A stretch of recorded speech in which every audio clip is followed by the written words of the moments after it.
Hey everybody, it's day 15 of the B90X, Deuteronomy 23 through the end of Deuteronomy there. Deuteronomy is quite the book. If I could sum it up in one word for you, it would be obey. We hear that over and over again, that we need to obey God throughout there. But now that we come to the end, we're going to see some things begin to happen.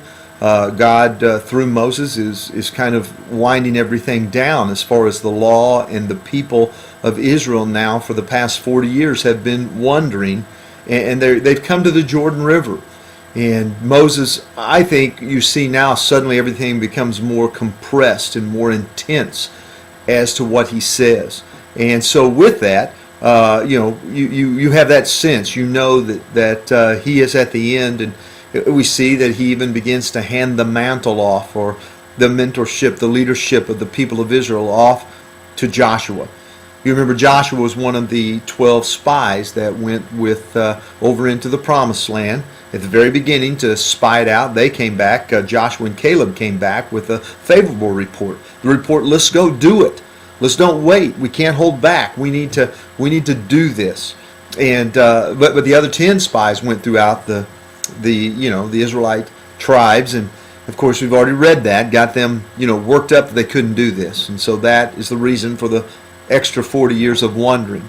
But now we're to the end, and if I were to, as I said, were to sum it all up, we come to the end, and God is telling the people, you need to obey.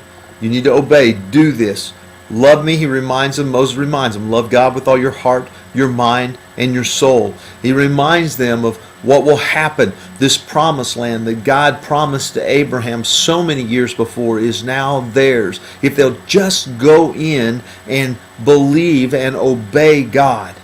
And it's still so true today.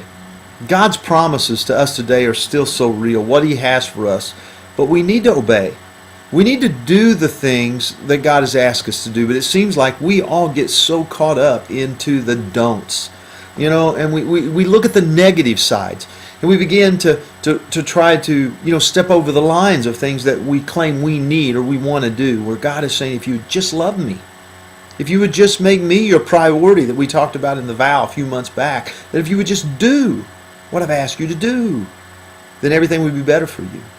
Everything would be right for you. No, the storms would come. The people still had to go in and conquer the promised land, because God wanted to show them that through all their weaknesses and coming up against, giants, coming up against people with iron chariots, coming up against people that outnumbered them by the thousands, that if they would just follow God, if they would obey God, if they would be faithful to God, that he would help them. He would see them through. He would make sure that it was all done. So we come to the end of Deuteronomy. We come into the passing of the mantle. We come to a great adventure. The people taking over the promised land, the land that God had promised Abraham so many years ago. It's theirs. It's right on the other side of the river. Moses is not able to go over there, but he sees it. He sees the promise. He sees something greater. He sees it's God. He knows that his God can see you through.